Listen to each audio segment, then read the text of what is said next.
Chapter 7 of Punch Above Your Weight, I look at the really important subject of influencing and persuasion skills. Now, this is not a new subject.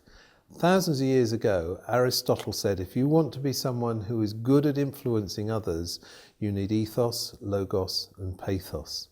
Now, in the modern world, with some of the research that's been done, this has moved forward, and we now talk about 4 things you need to be good at to have that power of influence.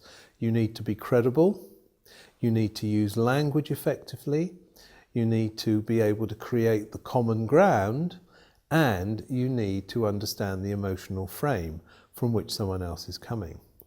What we are realizing is that coercion and force, while it may sort a situation out in the short term, in the long term doesn't usually work. For example, when we have wars, when we just fight, we find more people are often killed after the war than during the war. And this is because you don't solve problems easily through coercion. They are solved when you get people to think differently, where you persuade them to have a different viewpoint. So this subject's very important. Whether you are in a charity and you're trying to do fundraising, or whether you're trying to get people to unlock their potential, being able to influence people to your point of view is very, very important. It's important to realize that we use different ways to influence different types of people. Now, personality is a very complex subject, and I don't set out to get all the readers to be expert psychologists. What I will say is there is a particular approach to understanding human temperament that is so powerful, you do not need to get the other person to fill out a questionnaire. In fact, I discovered it when I was looking for a tool for hostage negotiators to weigh up the personality of the hostage taker, and you certainly can't get the hostage taker to put a gun down to fill a questionnaire in. This model is powerful. In fact, I came across a young lady in the States who was earning over $1 million a year selling her products using this particular approach to dealing with different people in different ways. Now, we go into it in a little bit of depth in the chapter, but in essence, it's very simple.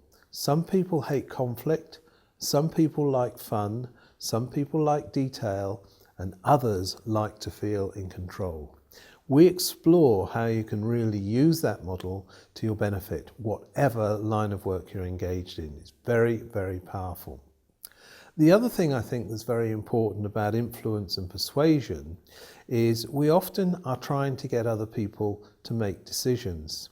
Now, when I started my business, I didn't get as much business as I should, not because what I was offering was not the right thing, but it's because I didn't put it together in the right package, the way I spoke about it. Some of the research that's come from the States has pointed to 5 types of decision maker. We look at these 5 styles and they will definitely boost your ability to influence others.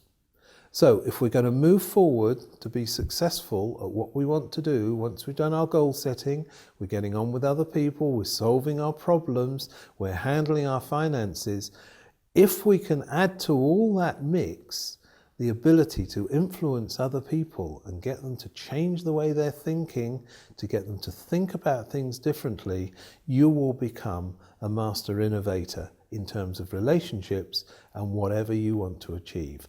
That is the substance of this chapter 7.